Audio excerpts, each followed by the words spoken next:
Lifecycle of a foreign animal disease or FAD response. Emergency animal diseases consist of dangerous emerging foreign and endemic diseases that may result in far-reaching consequences and require immediate action to control and contain. Foreign animal diseases, also referred to as FADs, are serious animal diseases that have either been eradicated from or have never occurred in the United States. This video will use FADs to depict the critical activities and consequences associated with outbreaks of emergency animal diseases. Response to foreign animal disease or FAD incidents require knowledge of the response process flow, as well as the integration and impact of individual tasks and their interdependency with other parts of the response. Understanding the life cycle of FAD response improves foresight and planning for different phases of response and recovery, as well as continuity of response efforts.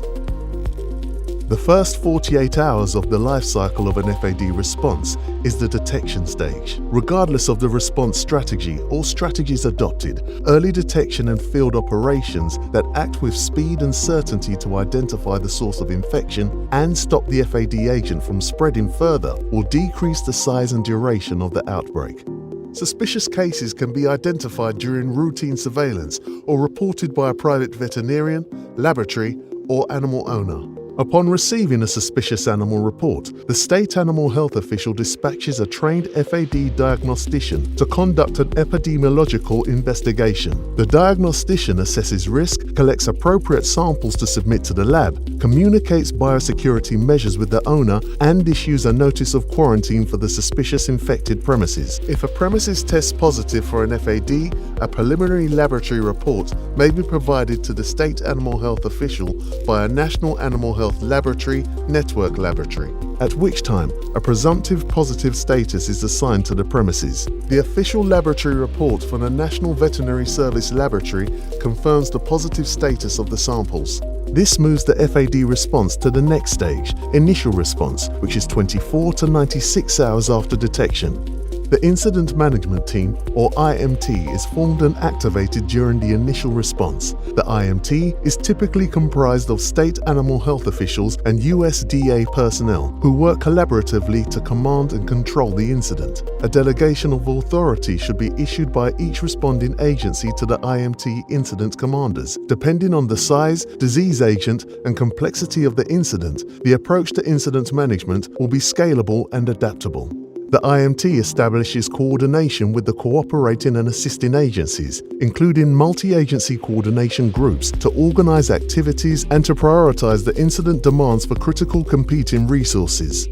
The IMT also establishes close coordination and communication with the veterinary diagnostic laboratory to track laboratory results for each premises under investigation. The IMT establishes measures to control movement of animals and animal products to contain the disease on the infected premises and within specific geographic zones. This is achieved through quarantine and movement control. During this initial response stage, other disease management strategies are initiated, including enhanced biosecurity on the infected, at-risk, and non-infected premises to prevent disease from spreading by movement of people, animals, and equipment, depopulation of infected animals to contain and eradicate the disease, disposal, meaning the biosecure elimination of potentially contaminated animal carcasses and other materials from infected and exposed premises, pathogen elimination conducted through cleaning and disinfecting, fallow period, or heat treatment, which may be followed by environmental sample testing to confirm eradication of disease. Vaccination, which may be selected as an alternative to euthanasia to protect animals against contracting the disease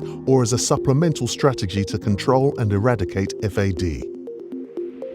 With each FAD detection, epidemiological investigations are conducted to identify the source of the disease, locate other animals that may be infected, and trace all contact animals and premises. The epidemiologists establish necessary disease management zones, infected and buffer zones, often referred to as the control area. Premises within the control area are assigned appropriate premises statuses and are followed up by the IMT, The IMT works to define the present extent of the FAD outbreak and to detect unknown infected premises as quickly as possible through surveillance. A surveillance zone is often located just outside the control area and is part of the geographical area targeted for additional disease surveillance. As soon as an FAD response begins, incident data is collected and entered into the Emergency Management Response System 2.0 or EMRS2 database. EMRS2 is the official USDA Animal and Plant Health Inspection Service system of record used in an FAD outbreak. Data should be logged into EMRS2 as close to real time as possible. As part of an FAD response, a public awareness campaign is prepared to brief area producers, industry leaders, local and elected officials, trading partners, and other stakeholders on the status of the outbreak and what actions are being taken to control and eradicate the FAD. FAD eradication often requires the public to adhere to stop movement orders and implement individual and premises biosecurity. Public awareness campaigns can be critical in communicating these messages broadly. Local, state and federal agencies should evaluate on-farm routine inspections and cease those that aren't critically necessary to avoid disease spread. A letter from the state veterinarian requesting this cooperation is often helpful. The next stage of the FAD response is called Sustained Response through Disease Eradication. This phase continues to focus on disease containment until eradication can be achieved.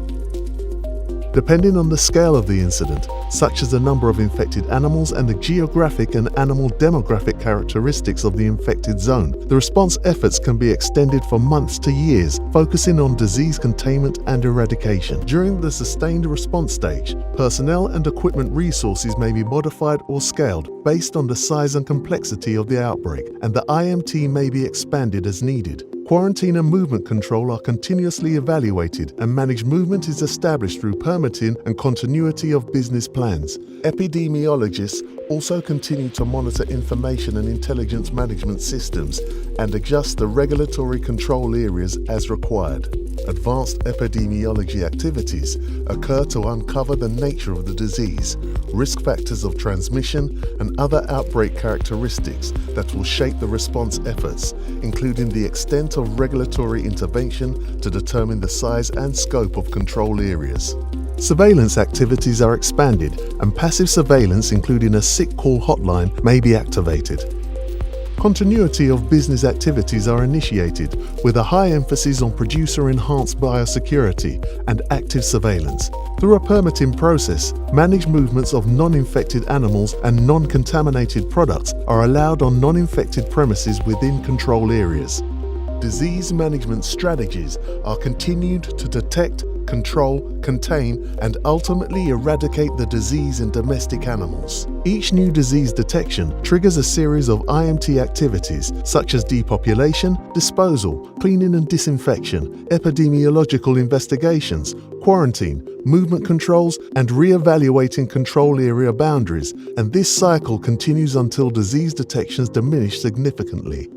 The public and producers are kept informed throughout the ongoing sustained response stage. The final stage of an FAD response lifecycle is recovery and disease freedom.